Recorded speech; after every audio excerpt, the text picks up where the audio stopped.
Yan guys, i-try lang natin kung makakabuo tong dalawa natin. Yan. Ito KCC natin. Tingnan natin kung mapuproven. Yan, medyo 3 years old and up na to eh. Yun, bago pa lang F1 natin.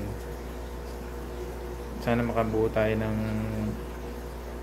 Kampa F2 dito sa dalawang to. Yan yung ating female. So naharangan niya. Yun. Ito, kabibreed lang natin ito. Ito, F1 na to. Yan. So siya yung lumabas na female. Kaya nakita ko medyo nangingitim siya, kaya pinagsama ko dito.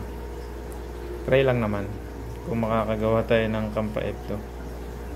Sige guys.